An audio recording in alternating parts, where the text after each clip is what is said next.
तब तक मृत व्यक्ति में बदल जाएगा जब तक वह मृत व्यक्ति के जीवन से प्राप्त वस्तुओं को खाएगा। अपने मृत रिश्तेदारों से मिलने के लिए बहुत से लोग बहुत सारे पैसे खर्च करके यहाँ लाइन में लगते हैं। एक दिन एक आदमी बार में आया और उसने बॉस को पैसों की एक गड्डी दी। उसने कहा कि वह अपनी मृत पत्नी को देखना चाहता है, लेकिन बॉस ने उसे मना कर दिया और उसे बाहर निकाल दिया क्योंकि उसे पहले से ही अंदाजा था कि रिकॉर्डिंग के बाद कुछ बुरा हो सकता है। एक वीडियो में उसके पूरे शरीर में अचानक आग लग गई और वह रेंगते हुए बेसमेंट से बाहर निकला। कुछ ही देर में वह जिंदा जल गया और बहुत तेजी से गायब हो गया। शियाओमी, जो दूर विदेश में थी, को अपने पिता की मृत्यु की खबर मिली तो वह रातों रात वापस चली गई। जब शियाओमी ने अपने पिता का शव देखा तो उसे कोई दुख नहीं हुआ क्योंकि उसके पिता के साथ उसके संबंध अच्छे नहीं थे। उसने बचपन से ही घर छोड़ दिया था और शियाओमी को लगा कि उसके और उसके बीच नामात्र का ही पिता बेटी का रिश्ता है। जाने के लिए अचानक उसे एक आदमी ने रोका। उस आदमी ने कहा कि वह उसके पिता का वकील था और विरासत हस्तांतरण को संभालने में उसकी मदद करने के लिए यहाँ था, और फिर शियाओमी को उसके पिता द्वारा छोड़े गए बार में ले गया। वकील ने उसे बताया कि बार का इतिहास 400 साल पुराना है और हालांकि यह थोड़ा जीर्ण शीर्ण दिखता है, फिर भी इसे कुछ मरम्मत के साथ इस्तेमाल किया जा सकता है। शियाओमी ने शुरुआत की। इधर उधर देखने पर उसने देखा कि गलियारे की दीवारें पुरानी तस्वीरों से भरी हुई थी। ये लोग इस बार के पिछले मालिक होने चाहिए। बाद में उसे अपने पिता द्वारा जलाए जाने के बाद छोड़े गए निशानों का पता चला। गलियारे के अंत में एक लकड़ी का दरवाजा था और उसे नहीं पता था कि वहाँ क्या रहस्य थे। जब शियाओमी गहरी सोच में थी, वकील ने आकर उसे रोका और उसने शियाओमी को एक रात के लिए यहाँ रुकने और फिर कल अनुबंध पर हस्ताक्षर करने के लिए आने के लिए कहा। रात में जब जियोमेई सो रही थी, अलार्म घड़ी अचानक 12 बजे बजी, जिसके बाद नीचे एक अजीब आवाज आई। जियोमेई जांच करने के लिए अपने सेल फोन के साथ बहादुरी से नीचे चली गई, लेकिन कुछ भी असामान्य नहीं मिला। फिर उसने बेसमेंट का दरवाजा खोला। गलियारे की रोशनी में ऐसा लग रहा था जैसे अंदर से कोई आवाज आ रही हो। वो सावधानी से लकड़ी के दरवाजे की ओर चला, दरवाजे पर अपना कान लगाया और ध्यान से सुना। आवाज अंदर से आ रही थी। वो दरवाजा खोलकर अंदर जाना चाहता था, लेकिन पाया कि दरवाजा बंद था। अचानक एक आकृति उसके पीछे से देखने के लिए हॉल में लौट आई। ये देखकर कि जियोमेई चौंक गया। उस आदमी ने जल्दी से समझाया कि उसका कोई बुरा इरादा नहीं था। उसने कहा कि दाजून से यहाँ पूछने का उद्देश्य उसकी मृत पत्नी को देखना था। दाजून ने जो कहा उसे सुनने के बाद जियोमेई भ्रमित हो गया और समझ नहीं पाया कि उसका क्या मतलब है। कुछ बातचीत के बाद दाजून को पता चला कि जियोमेई यहाँ का नया मालिक था, इसलिए उसने 2000 युआन निकाले और मेज पर रख दिए, इस उम्मीद में कि वह अपनी पत्नी को देख सकेगा। जियोमेई ने पूछा कि उसकी पत्नी कहाँ है और दाजून ने उससे कहा कि वह अपनी पत्नी को तब तक देख सकता है जब तक वह उसे तहखाने में ले जाएगा। ये देखकर कि शियाओमी को उसकी बात पर विश्वास नहीं हुआ, दाजून ने और 2000 जोड़ दिए। इतना सारा पैसा देखकर शियाओमी प्रभावित हो गया, लेकिन उसके पास अब चाबी नहीं थी और वह केवल कल तक इंतजार कर सकता था। चाबी मिलते ही उसे आने दो। अगले दिन वकील ने मकान का बैनामा निकाला और कहा, अब जब तक तुम मकान के बैनामे पर अपने नाम हस्ताक्षर करोगे, ये पट्टी तुम्हारी होगी। शियाओमी ने सोचा कि दूसरी संपत्ति रखना कोई बुरी बात नहीं होगी, इसलिए उसने पेन के स्वाइप से अपने नाम पर हस्ताक्षर किए। इसके तुरंत बाद वकील ने उसे चाबियां सौंपी और फिर उसे उसके पिता द्वारा छोड़ा गया वीडियो टेप सौंपा। शियाओमी को उम्मीद नहीं थी कि उसके पिता उसके लिए इतना बड़ा घर छोड़ देंगे और वह वास्तव में अकेले रहने से डरती थी, इसलिए उसने अपनी सबसे अच्छी दोस्त हेमी को अपने पास आने और उसके साथ रहने के लिए बुलाया। शाम को हेमी ने यहाँ गाड़ी चलाई। शियाओमी ने उसे बताया कि उसके और दाजून के बीच समझौता हमेशा थोड़ा अविश्वसनीय लगता था, लेकिन शियाओमी खत्म हो गया था। लोगों का पैसा इकट्ठा करने के बाद अगर आप अंदर जाकर देख लें तो कोई बात नहीं। जल्द ही दाजून समय पर यहाँ आ गए और जियोमेई ने चाबी से तहखाने का दरवाजा खोला, लेकिन बीच में 2 कुर्सियों के अलावा अंदर कुछ भी नहीं था। दाजून ने छेद में चिल्लाया, लेकिन कोई प्रतिक्रिया नहीं मिली, इसलिए जियोमेई भी छेद में चिल्लाया। थोड़ी देर के बाद हुड पहने हुए एक अजीब आदमी छेद से बाहर आया। दाजून ने उत्साहपूर्वक उस अजीब व्यक्ति से अपनी पत्नी से मिलने में मदद करने के लिए कहा, लेकिन अजीब व्यक्ति ने उसे नजरअंदाज कर दिया और सीधे शियाओमी की ओर चल दिया। शियाओमी इतनी डर गई कि जैसे ही उसने बोलना समाप्त किया, वह पीछे हट गई। नहीं, इसके तुरंत बाद शियाओमी ने उसे पीछे हटने के लिए कहा और अजीब व्यक्ति आज्ञाकारी रूप से पीछे हटने लगा। ऐसा लगा कि उसने केवल शियाओमी के आदेशों का पालन किया। ये दृश्य देखकर दाजून ने जियोमेई से उसे कुर्सी पर बैठने का आदेश देने को कहा। शियाओमी द्वारा आदेश दिए जाने के बाद अजीब दाजून कुर्सी पर बैठ गया और अजीब के सामने बैठ गया और उससे फिर से अपनी मृत पत्नी से मिलने में मदद करने के लिए कहा। ये सुनने के बाद उस अजीब व्यक्ति ने धीरे से अपना हाथ बढ़ाया, जल्दी से अपनी जेब से अपनी पत्नी की अंगूठी निकाली और उस अजीब व्यक्ति के हाथ में रख दी। जिस अजीब आदमी को अंगूठी मिली उसने अपना हुड उठाया और अंगूठी अपने मुंह में ठूंस ली। इस समय दाजून ने कुछ सोचा और अगले ही पल उस अजीब व्यक्ति के हाथ बांधने के लिए आगे बढ़ा। अजीब आदमी ने भयानक चीख निकाली। इसके तुरंत बाद उतावले आदमी के हाथ सामान्य और मजबूत हो गए। वो उत्साह से आगे बढ़ा और अप्रत्याशित रूप से उस अजीब व्यक्ति का हुड उतार दिया। यह उसकी पत्नी नहीं थी, बल्कि वह माँ थी जिसे वह कम से कम देखना चाहता था। अब जबकि उसकी माँ यहाँ है, दाजून ने अपनी माँ से पूछा कि उसने उसे जन्म देने के तुरंत बाद आत्महत्या क्यों कर ली। परिणाम स्वरूप वह बचपन से ही बिना माँ के है और दूसरों की नजरों में जी रहा है। दाजून का सवाल सुनकर माँ रोने से खुद को रोक नहीं सकी। इस समय अचानक ब्लैक होल से अज्ञात तरल पदार्थ बाहर निकलने लगा। माँ ने अचानक अपना सिर उठाया, इन्हें दाजून को जाने दिया। फिर उस अजीब व्यक्ति ने अपना हुड खोला और शांत होने से पहले अंगूठी के साथ काले तरल की एक धारा उगल दी। शियाओमी ने उसे ब्लैक होल में वापस जाने और उस अजीब व्यक्ति के धीरे धीरे ब्लैक होल में चलने का इंतजार करने का आदेश दिया। शियाओमी जल्दी से तहखाने से बाहर चली गई और दरवाजा बंद कर दिया। ये पता चला कि दाजून ने उस अंगूठी का इस्तेमाल किया जो उसकी माँ ने अपनी पत्नी को दी थी, इसलिए उसने गलती की। जियोमेई से उसे फिर से कोशिश करने के लिए कहा और उसे दोगुनी कीमत देने का वादा किया, लेकिन जियोमेई इसके लिए सहमत नहीं हुई। इसलिए दाजून को एक संपर्क पता छोड़ना पड़ा और शियाओमी को बताना पड़ा कि क्या उसे इसे बदलने की जरूरत है।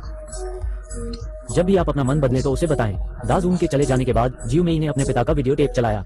उनके पिता ने यह आशा की थी कि जियो मेई दोबारा वही गलती नहीं करेंगे, क्योंकि इस घर में एक विशेष किराएदार रहता है। आपके नाम पर घर के दस्तावेज पर हस्ताक्षर किए गए हैं वो आपके अजीब व्यक्ति को सौंप देगा, जो लोगों को चैनल करने और लोगों को जीवन में वापस लाने की क्षमता रखता है, लेकिन ये केवल 2 मिनट तक ही चल सकता है। 2 मिनट के बाद वो मृतक की चेतना को नियंत्रित कर लेगा और जितनी अधिक बार वो चैनल करेगा वो उतना ही मजबूत हो जाएगा और अंततः वो आपका स्वामी बन जाएगा। मैंने एक बार घर बेचकर उड़ने की कोशिश की थी, लेकिन जब तक वो वापस नहीं आ जाता उसकी आत्मा आपको हमेशा परेशान करती रहेगी। बार में लौटने से पहले उसके पिता ने उसे ब्लैक होल में प्रवेश न करने की चेतावनी दी और उसे बेसमेंट से बाहर कभी नहीं जाने दिया। यही कारण है कि उसके पिता ने उसे 20 साल पहले छोड़ दिया था। ये देखकर जियाओमी को एहसास हुआ कि उसके पिता ने उसे नहीं छोड़ा, लेकिन वह नहीं चाहता था कि उसे कोई नुकसान हो। वीडियो देखने के बाद हेमी ने सुझाव दिया कि उसे जल्द से जल्द यहाँ से चले जाना चाहिए, लेकिन जियाओमी ने ऐसा नहीं सोचा। उसके पिता ने कुछ होने से पहले 20 साल तक अजीब का इस्तेमाल किया था और दाजून इतना अमीर था कि उसे ठीक होना चाहिए। उसने कुछ दिनों तक इसका उपयोग किया। उसने पैसा कमाने पर ध्यान दिया। जियाओमी इस अवसर को कैसे छोड़ सकता था। उसने काली लड़की से वादा किया कि यह काम खत्म करने के बाद वह साथ में यहाँ से चली जाएगी। अंत में जियाओमी ने बहुत मेहनत के बाद काली लड़की काम पूरा करने के लिए उसके साथ जाने के लिए सहमत हो सकी। अगले दिन जियाओमी ने दाजून को बुलाया। इस बार दाजून ने अपनी पत्नी का हार उस अजीब व्यक्ति को सौंप दिया। जब उस अजीब व्यक्ति ने हार खा लिया तो जियाओमी ने टाइमर चालू कर दिया। दाजून ने अजीब आदमी का हुड उतार दिया और यह उसकी पत्नी निकली। दाजून ने अपनी पत्नी से पूछा कि जब वो कार दुर्घटना में थी तब क्या हुआ था। तब उसकी पत्नी को एहसास हुआ कि वो मर गई थी और रोती रही। समय बीतता देख दाजून ने जल्दी से उससे पूछा कि वो उस दिन किसे देखने के लिए गाड़ी चला रहा था। ये पता चला कि दाजून को लगा कि उसकी पत्नी किसी और के साथ डेट पर जा रही है, लेकिन उसकी पत्नी ने कहा कि उसने ऐसा नहीं किया है। लेकिन दाजून ने इस पर बिल्कुल भी विश्वास नहीं किया और गुस्से में अपनी पत्नी से उस व्यक्ति के बारे में सवाल किया। कौन है भाई? 2 मिनट बीत चुके थे, लेकिन दाजून को जवाब नहीं मिला और वह हार नहीं मानना चाहता था। ये देखकर कि उसकी पत्नी होश खोने वाली थी, जियाओमी जल्दी से उस पर हुड लगाने के लिए ऊपर गया। परिणामस्वरूप कुर्सी अचानक पीछे की ओर चली गई और फिर एक चमकदार सफेद रोशनी चमकी और कमरा तुरंत एक कार दुर्घटना दृश्य में बदल गया। टिमटिमाती रोशनी में जियाओमी ने अपनी पत्नी को कोने में छुपते हुए रोते हुए देखा। वो सावधानी से झुक गई जैसे ही वो आगे बढ़ी और उसे छूने वाली थी। फिर उसने जियाओमी को जमीन पर गिरा दिया और उसे बोलने से रोकने के लिए उसका मुंह बंद कर दिया। सौभाग्य से जियो मेई वेंट्रिलोक्विज्म का उपयोग कर सकता था, इसलिए उस अजीब व्यक्ति ने जियो मेई को जाने दिया और फिर से ब्लैक होल में चला गया। रात में जियाओमी ने अपने पिता की मृत्यु के कारण के बारे में सपना देखा। उसके पिता ने अपनी मृत पत्नी को बुलाने के लिए एक अजीब चीज का इस्तेमाल किया, क्योंकि उसके पिता भी एक लाइलाज बीमारी से पीड़ित थे। वो अपनी पत्नी को अंतिम अलविदा कहने की तैयारी कर रहे थे। ये 2 मिनट का अलार्म था जो बज गया और मेरे पिता ने मरने से पहले ये सब बर्बाद करने का फैसला किया।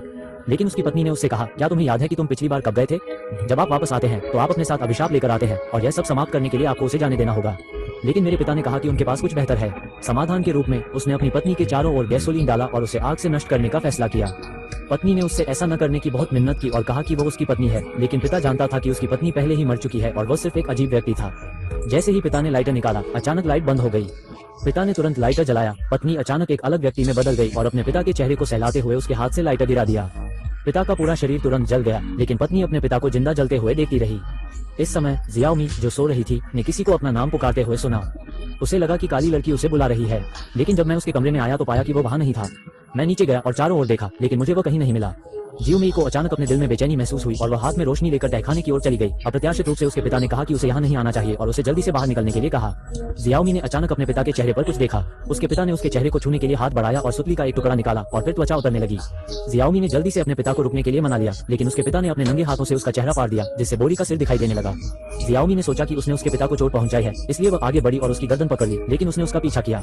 जैसे जैसे तीव्रता बढ़ती गई, उसकी गर्दन से दम घुटने की तीव्र अनुभूति होने लगी। उसने प्रतिद्वंदी का हुड खींच लिया और उसका अपना एक और संस्करण उसके सामने आ दी, जिससे वो बच गई। अगले दिन काली लड़की को डर था कि तहखाने में मौजूद अजीब व्यक्ति बाहर भाग जाएगा, इसलिए उसने एक बड़े रोलर से दरवाजा बंद कर दिया। लेकिन जब वो जाने के लिए मुड़ी तो उसके पीछे की तस्वीर गिर गई। काली लड़की ने फोटो उठाया और पीछे एक व्यक्ति का नाम लिखा पाया। उत्सुकतावश उसने इसे ऑनलाइन देखा और पता चला कि यह व्यक्ति 100 साल पहले का था। वो यहाँ दुकानदार भी थी और उसका पिछला पता भी मिल गया। लेकिन जैसे ही उसने कंप्यूटर बंद किया, वो आदमी अचानक उसके सामने आ गया और उसे देखकर अजीब तरीके से मुस्कुराया। काली लड़की इतनी डर गई थी कि उसने खुद को बचाने के लिए तुरंत एक छड़ी उठाई, लेकिन पाया कि वो आदमी गायब हो गया था। इसलिए उसने जियाओमी को इसके बारे में बताया और उसे फोटो दिखाई तो पता चला कि फोटो में दिख रहा व्यक्ति वकील था। मामले की सच्चाई जानने के लिए दोनों एक साथ वकील के कार्यालय पहुंचे, लेकिन पता चला कि इमारत पहले से ही खाली थी। काली लड़की को संदेह था कि वकील ने जानबूझकर जियाओमी से घर के दस्तावेज पर हस्ताक्षर करने के लिए कहा और उसे जल्दी से दाजून द्वारा दिए गए पैसे लेने और यहाँ से चले जाने के लिए राजी किया। लेकिन जियाओमी यहाँ से जाना नहीं चाहती थी। अब उसे सबसे ज्यादा डर पैसे खत्म होने का है। वो बचपन से ही अकेले रहते हैं और वो लंबे समय से गरीबी के जीवन से तंग आ चुके हैं। अब जब उसके पास इतना लाभदायक व्यवसाय है तो वो इतनी आसानी से हार कैसे मान सकता है।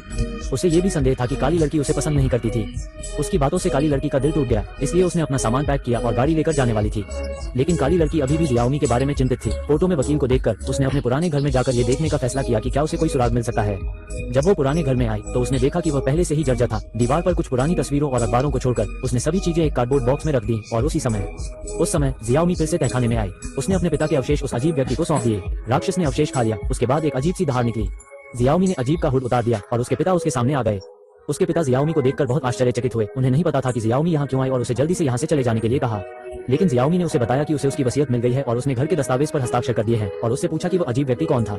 लेकिन उसके पिता ने कहा कि उसने कोई वसीयत नहीं छोड़ी है और वह नहीं जानता कि वो अजीब आदमी कहाँ से आया है। वह केवल इतना जानता था कि जब तक वह घर के दस्तावेज पर हस्ताक्षर करेगा तब तक वो उसे शाप देगा और वह ऐसा नहीं करेगा किसी भी हालत में बच निकलने में सक्षम हो जब तक कि वो अजीब व्यक्ति द्वारा मार न दिया जाए।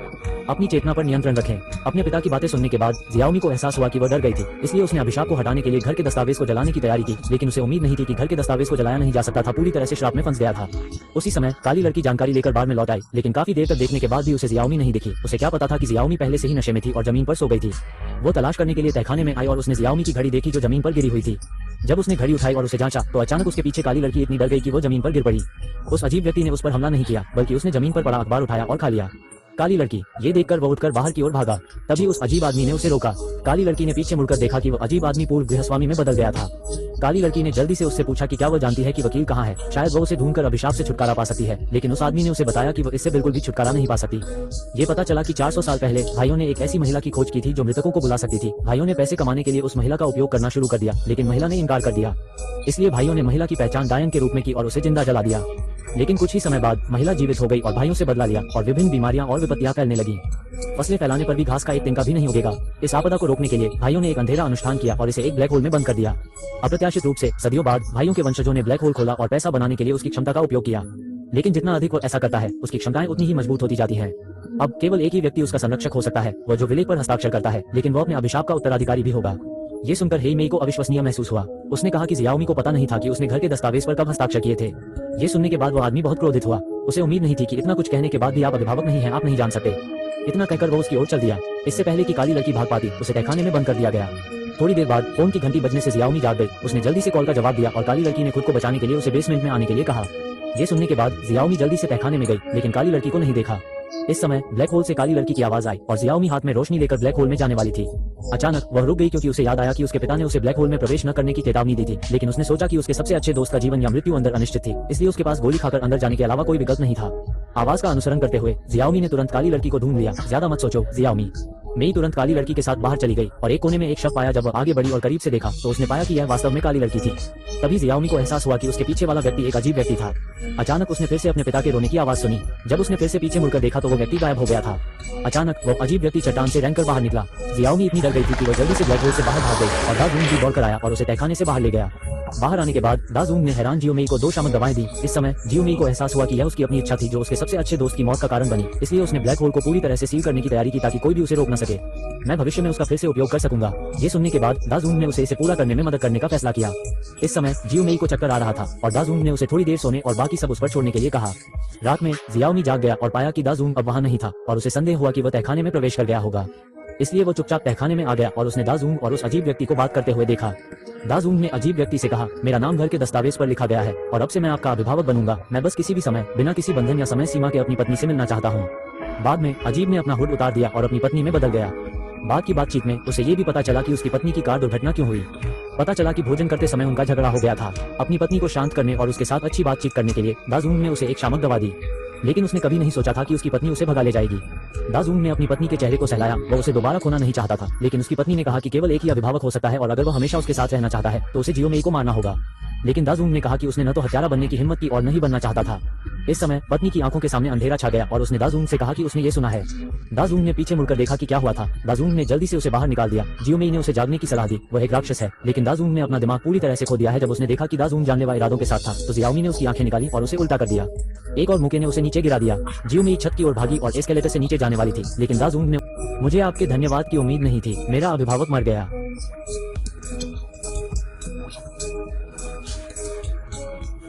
क्या तुम मेरा नाम नहीं समझते हो? मैं अभी भी एक मास्टर हूँ।